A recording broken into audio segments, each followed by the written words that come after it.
Welcome to Marketplace Tech Bytes. It's our weekly roundup of some of the big stories in tech and maybe some you missed.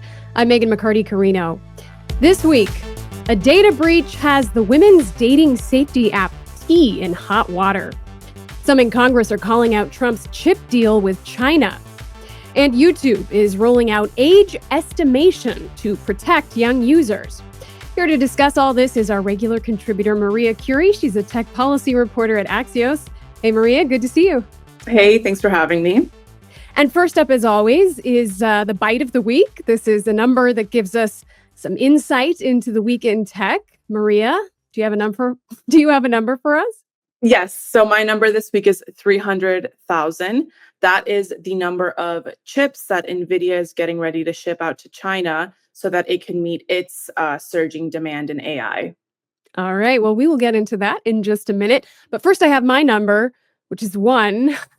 And that is the position that this app T had in the App Store. It was the top downloaded free app in July before these details of a very serious data breach came to light over the last week or so.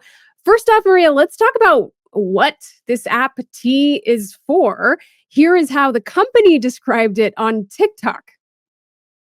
Bestie, forget that Facebook group, Are We Dating the Same Guy? Because all you need to do is when a guy is hitting on you at the bar, just download the T app, type in his name, and you can literally see if he has red flags or green flags from the other women in your city that have dated him. So easy, easy. Okay. So tell us a little bit more about what kind of stuff is going on this T app. Right. So this app has been around for a while now, but as you said, it really blew up recently with more than 2 million new users coming on the app. And it's a safety app. It's supposed to be a space where women can flag problematic behavior from the men that they are dating or planning to date to each other, in addition to just talking to each other about the people that they have dated, which oftentimes results in women realizing that they are dating the same person. There's also the option to do background checks, to check criminal records, to see if there is some sort of catfishing involved. And so women use it anonymously in a variety of ways, but also through DMs.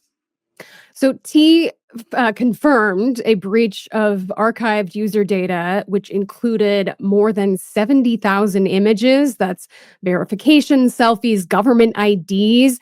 And these started to circulate on 4chan, always a healthy place. This week, it was reported that direct messages had also been exposed. There's been a lot of speculation about why this app was so vulnerable to this kind of breach. What does this situation kind of say about the state of data security?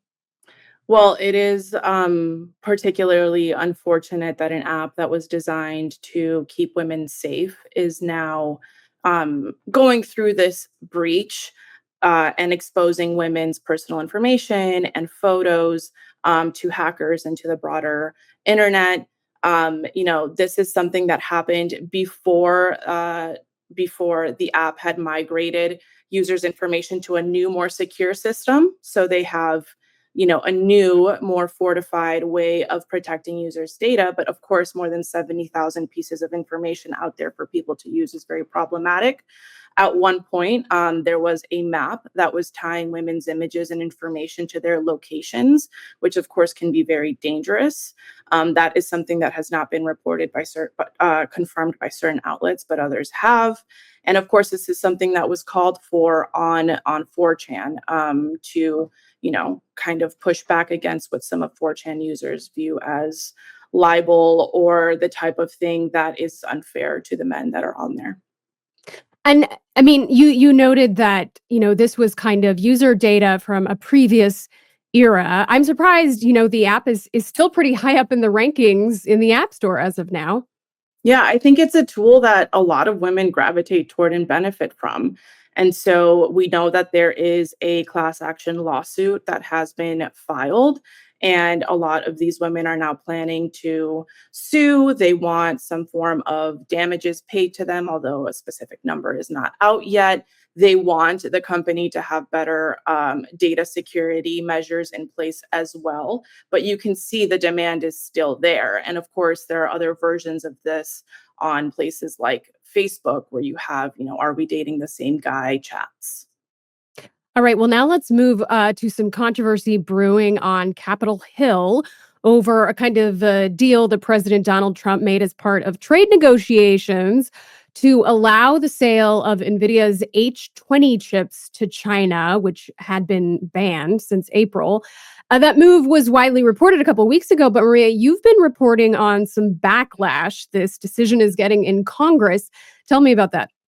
Yeah, the entire point of restricting these H20 chips to China was because of these big national security concerns that are shared across the aisle: Democrats, Republicans, the national security community, the former Biden administration, and the current Trump administration until recently, that if China gains access to these chips, they have the power to fuel systems like DeepSeek and these types of AI models that the US is trying to race against.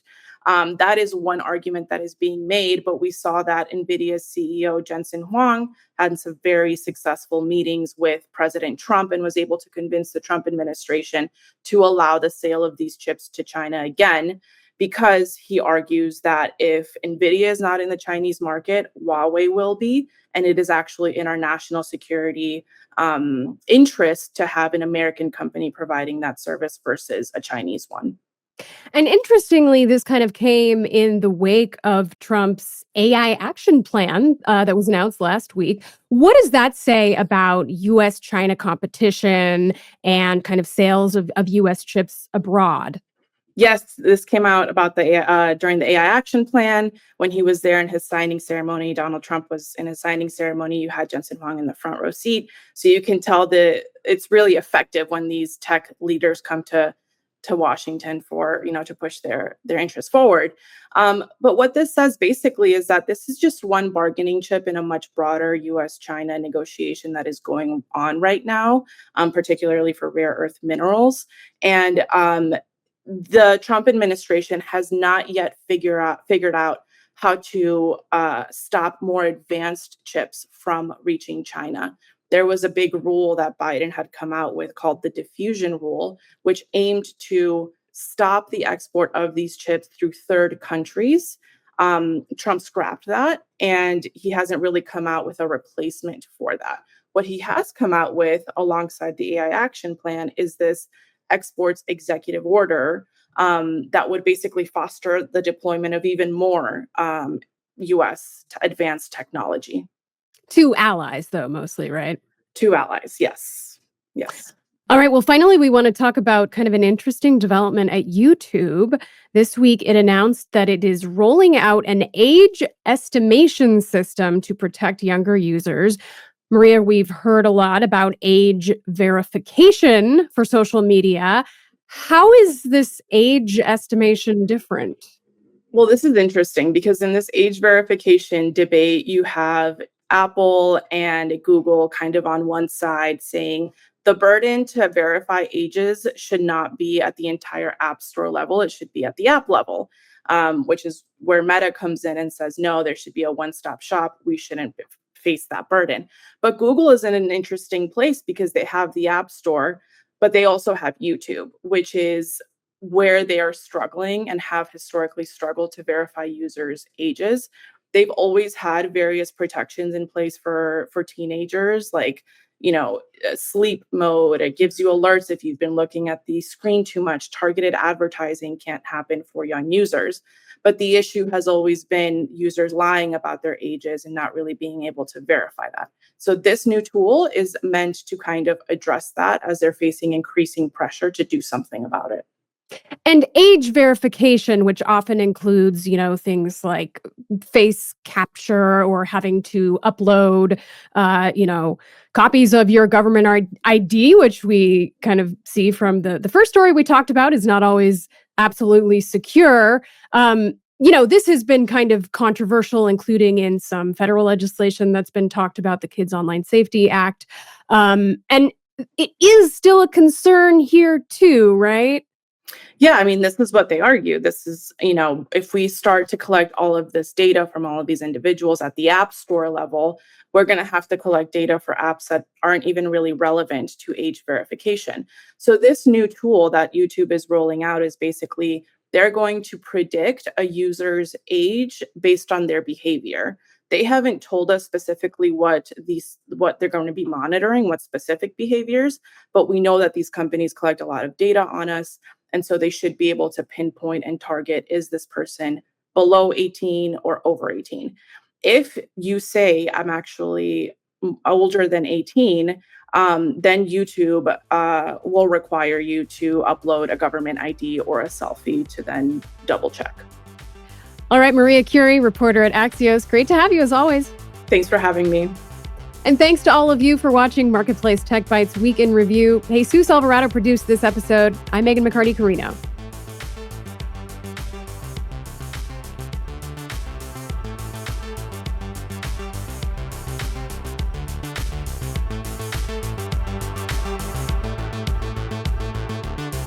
This is APM.